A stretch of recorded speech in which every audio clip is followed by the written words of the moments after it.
各位朋友，今天我要和您谈一个看似熟悉，却可能让人震惊的真相。您是不是也曾经想过，每天泡一杯枸杞茶，炖一锅枸杞鸡汤，就是最简单的养生方法？其实，在我30多年的内科行经验里，正是这样的好习惯，让不少病人走进了健康的陷阱。如果您现在就关掉影片，您可能会错过一个正在默默伤害您和家人的秘密。我是李建华，医师，从事临床医疗超过30年。这些年来，我看过无数病人带住信心走进诊间，却因胃长期过量或错误使用枸杞而付出沉重的代价。作为一个老医师，我有责任把这些真相说出来。因为只有清楚了解，您才能真正守护家人的安全。先不要误会，我并不是要告诉您枸杞一无是处。事实上，枸杞确实有一定的营养价值与药理作用，但如果您以为越多越好，天天都吃，泡酒更有效，那就大错特错了。朋友们，我要请您务必看到影片最后，因为在结尾我会分享一个简单的小秘诀，让您既能享受枸杞的美味与营养，又能把风险降到最低。这个秘诀，我平常只会在诊间里提醒病人，今天特别在这里公开给大家。在开始之前，我想邀请您先做一件小事，请现在就订阅我们的频道，并开启小铃铛，这样未来每一次重要的健康提醒，您都不会错过。同时，我也想知道您是否真的觉得这个影片有帮助。如果觉得有价值，请在留言区输入1；如果觉得没有，就输入0。您的回馈将帮助我在未来针对您最关心的主题，做出更多更实用的分享。想一想，红红的枸杞是不是承载了您很多熟悉的回忆？小时候的八宝粥，妈妈炖的鸡汤，甚至是冬天里的一杯温热枸杞茶，这些画面总是带来家的味道与安全感。但正因为太熟悉，我们才常常忽略了它背后的风险。接下来就让我一步一步为您揭开枸杞滥用的真相。这个看似普通的红色小果子，为什么在某些情况下可能会变成健康的隐形杀手？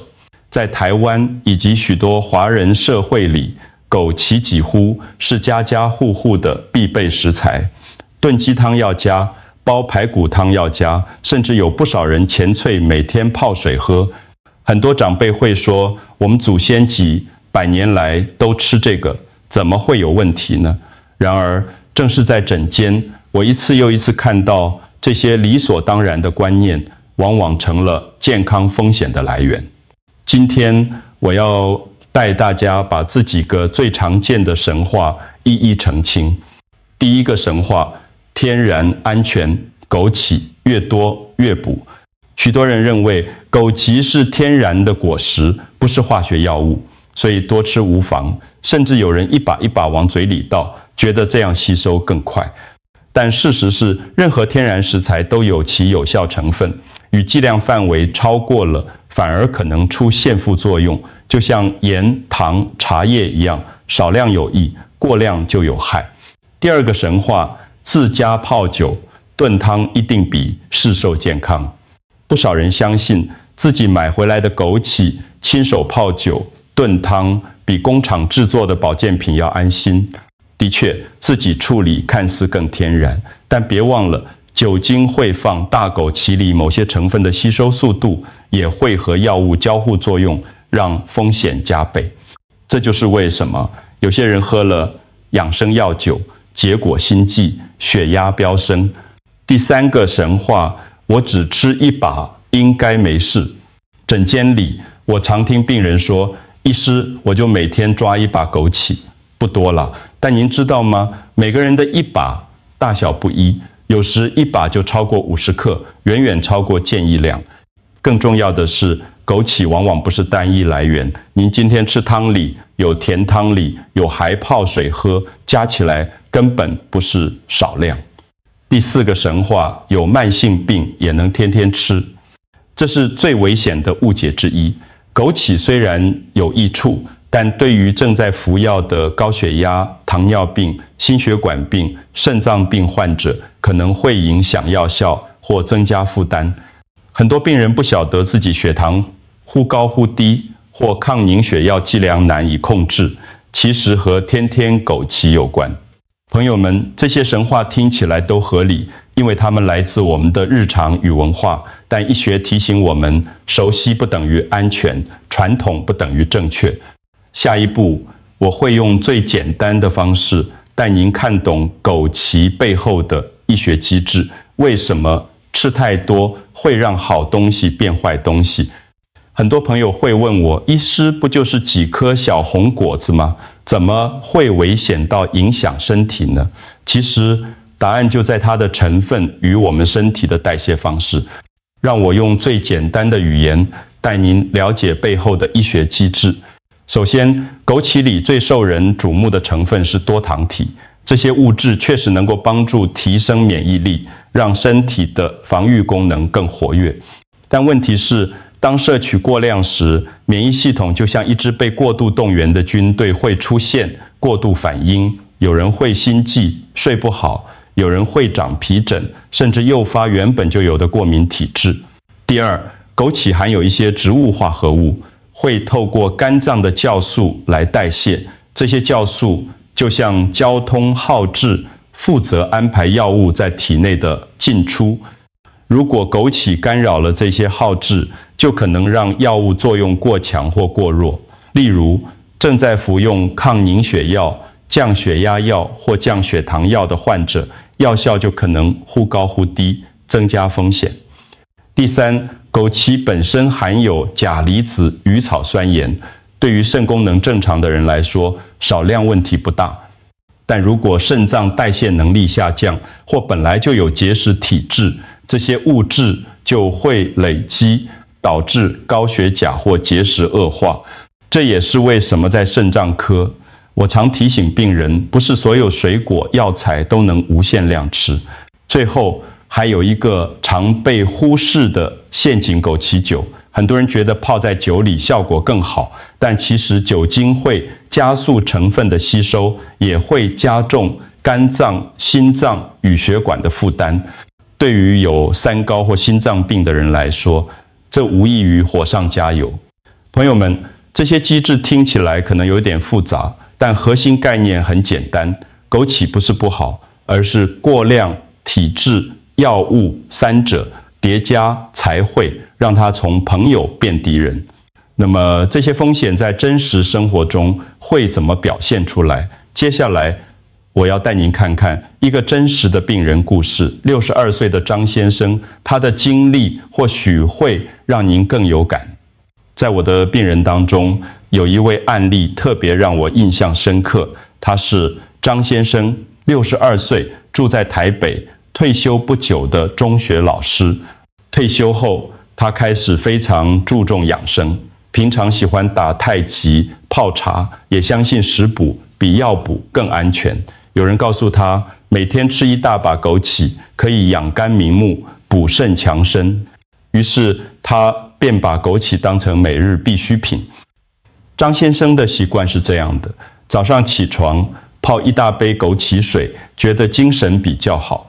晚上吃饭时，太太会在汤里放一大把枸杞，周末他更会拿出自己酿的枸杞酒，觉得这样可以补血又助眠。看起来他的生活似乎很健康，可是别忘了，他同时正在服用降血压药与阿司匹林来预防心血管疾病。几个月下来，张先生开始出现一些奇怪的状况。他告诉我，最近常常心悸，晚上难以入睡，甚至有时鼻子会无缘，无故流血。血压测量结果忽高忽低，让他和太太非常困惑。他们原本以为是药效出了问题，于是来到我的诊间。在详细询问饮食与生活习惯之后，我立刻注意到一个关键：他每天枸杞的摄取量远远超过建议标准。光是泡水就超过50克，再加上汤品与枸杞酒，总量可能逼近100克。对于一个有慢性病又在服药的人来说，这样的摄取量已经相当危险。我耐心向张先生解释，过量的枸杞不仅可能导致免疫过度兴奋，还会与它的药物交互作用，让血压和凝血功能失去稳定。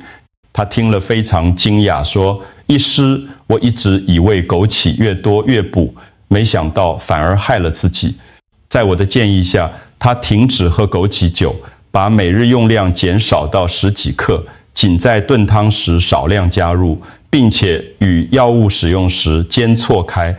几周后，他的心悸减轻，睡眠改善，流鼻血的情况也不再频繁。朋友们，张先生的故事提醒我们，即使是看似再天然不过的食材，如果使用不当，也可能变成健康的隐形杀手。那么，除了张先生之外，还有哪些人更需要对枸杞特别小心呢？接下来，我要带您看看哪些族群是高风险群。张先生的故事并不是孤立，事实上，在临床上，我发现有几类人比其他人更容易受到枸杞的副作用影响。如果您或您的家人属于以下族群，就必须特别谨慎，甚至考虑避免天天食用。第一类，正在服用抗凝血或抗血小板药物的人，像是华法林、阿司匹林、氯吡格雷等这些药物本来就需要严格控制剂量。若同时摄取大量枸杞，可能让药效过强，导致出血风险增加，也可能因为代谢被干扰，反而失去保护效果。这是我在病房里最常见到的危险组合。第二类，糖尿病或高血压患者，枸杞的某些成分可能引降血糖与血压控制，如果同时服用降血糖或降压药，药效可能忽高忽低，让数值变得不稳定。很多病人以为状况突然变差，其实是枸杞与药物之间的交互作用在作怪。第三类，慢性肾脏病患者或有结石体质的人。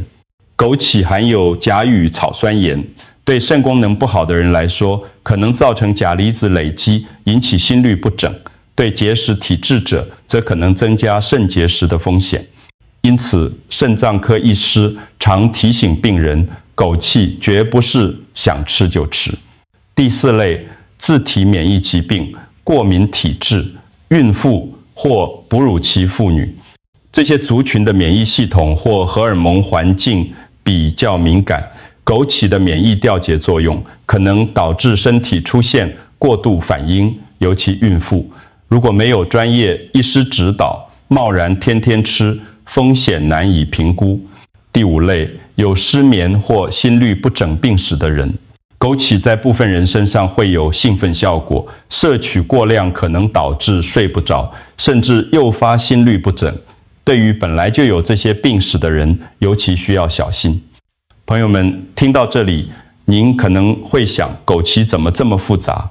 其实，问题不在枸杞本身，而在于我们的身体条件、正在使用的药物与吃的剂量。既然这些高风险族群存在，那么有数据或专家的观察，可以进一步证实这些担忧不是空穴来风呢？接下来，我要带您看看临床研究与专家观点，让我们用科学来说话。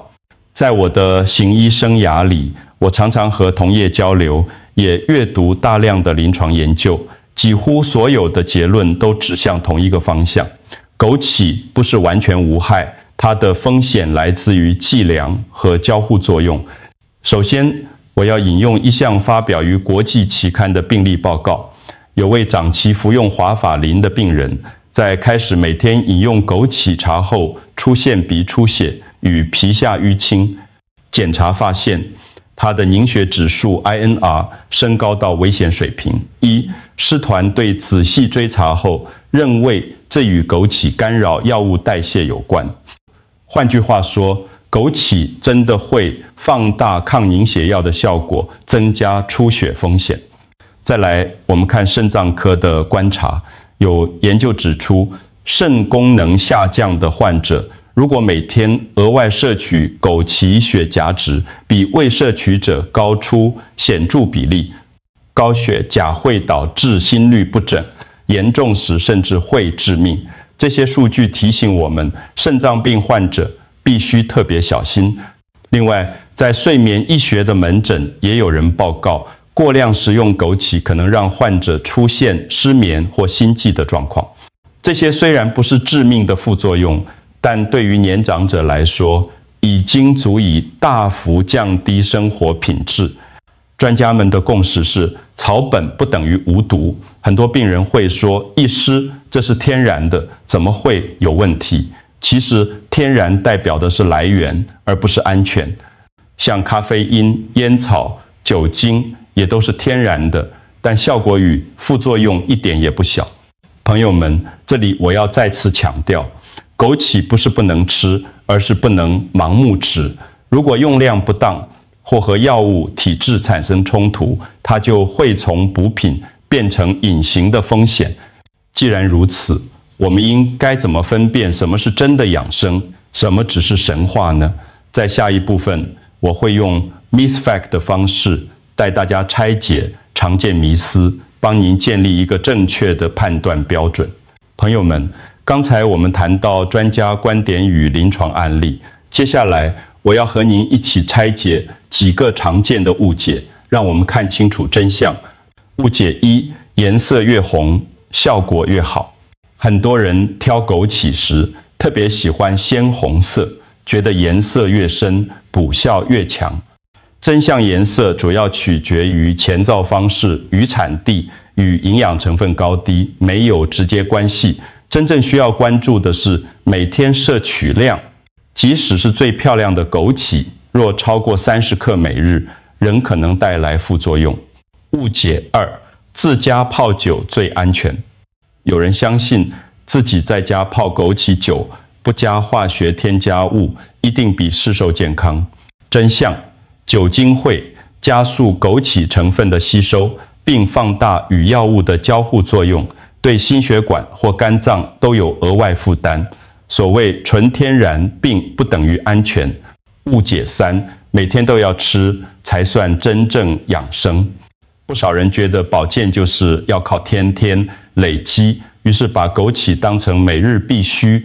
真相：科学研究显示，间歇性少量摄取更安全也更有效。例如，每周2-3次，每次15克，已经足以达到保健作用。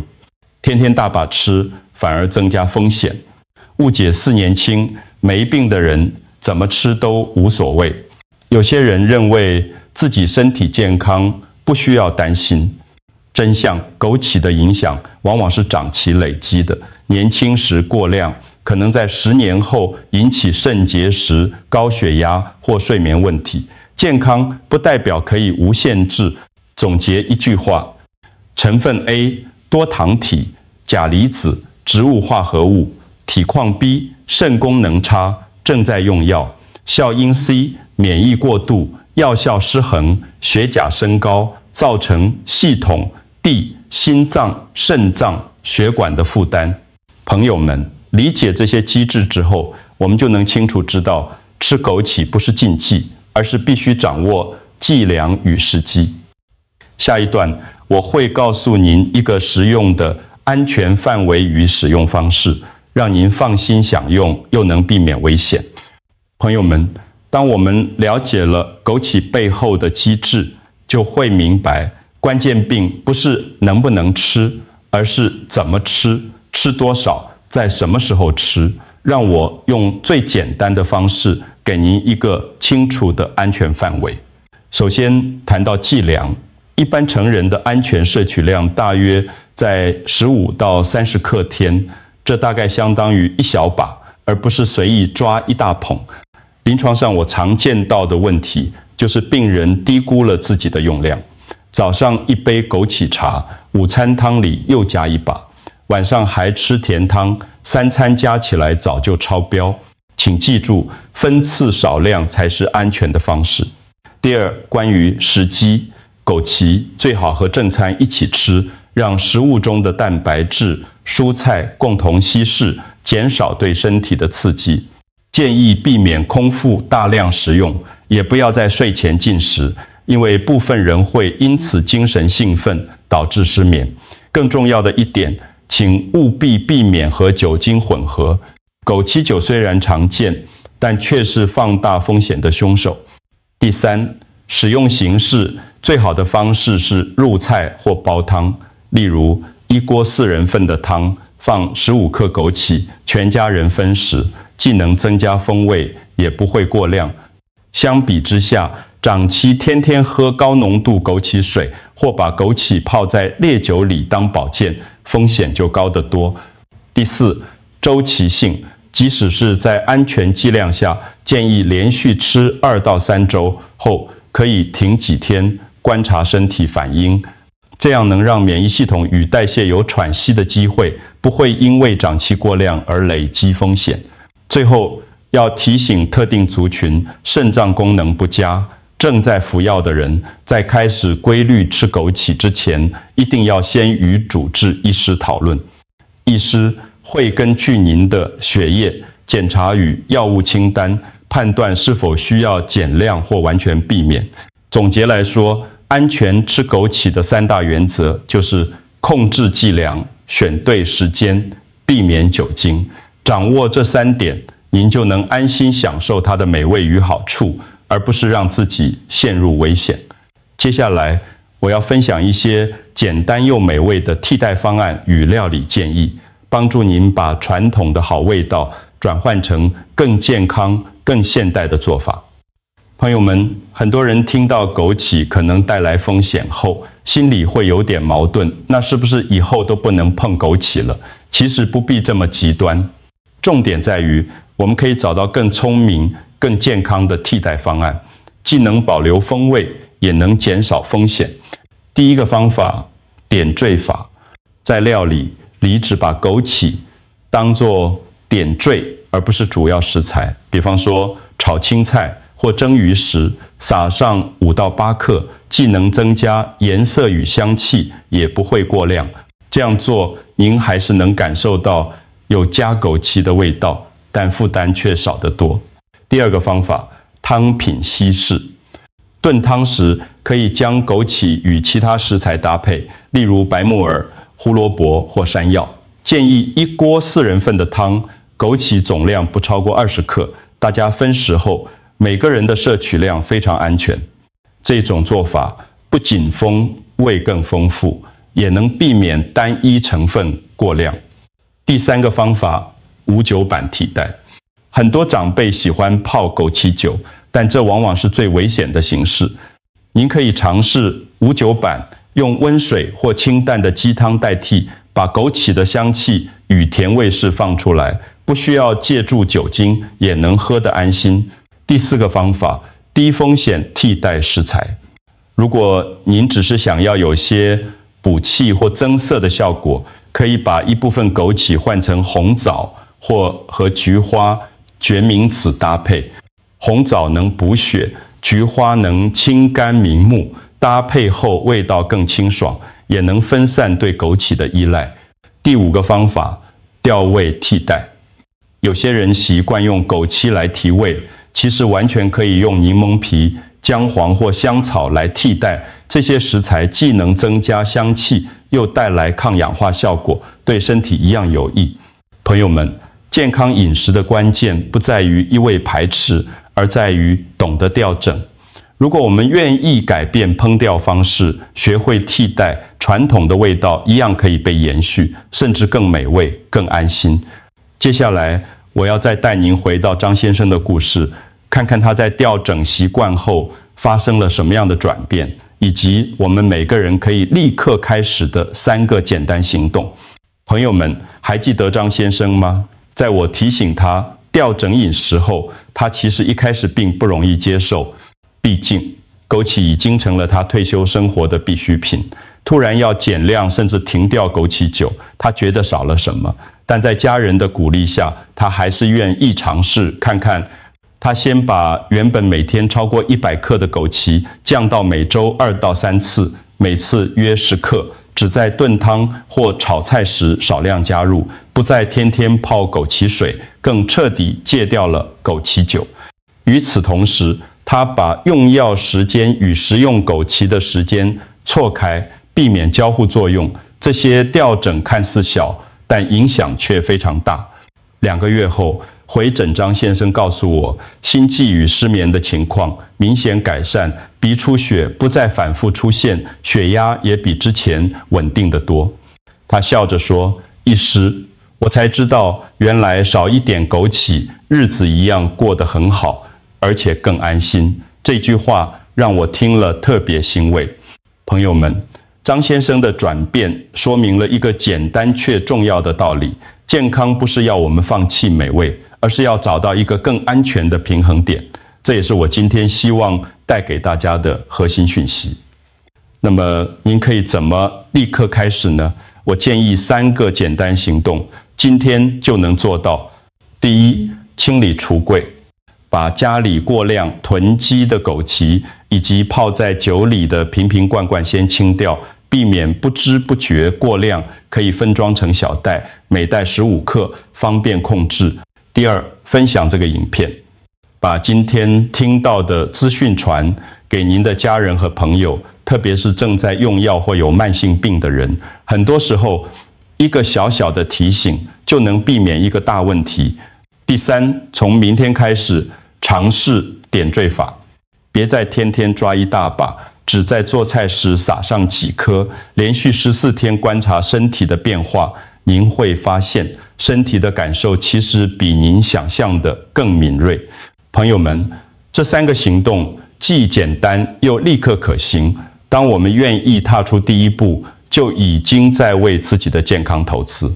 接下来，在最后的总结里，我要用最真诚的心，帮您把今天的重点整理起来，并送上一个实用的小秘诀，让您和家人安心享受枸杞，而不是担心它带来的风险。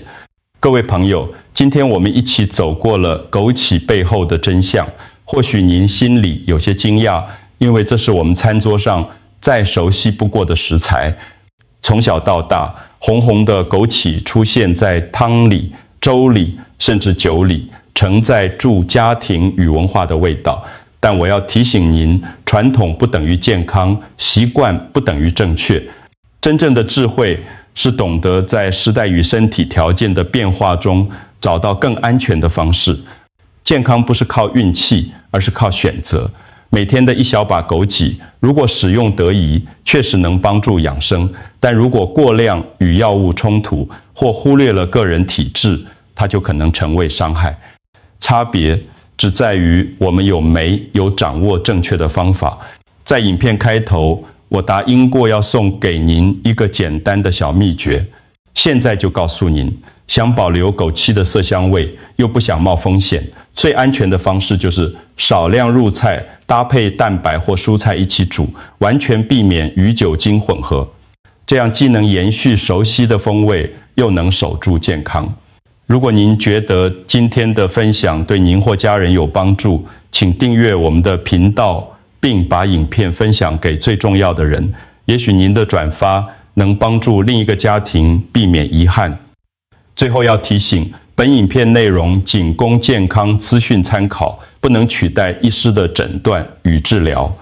如果您本身有慢性病或正在服用药物，请务必和专业医师或营养师讨论，找到最合适的做法。愿您和家人都能吃得安心，活得健康。谢谢您的收看，我们下次再见。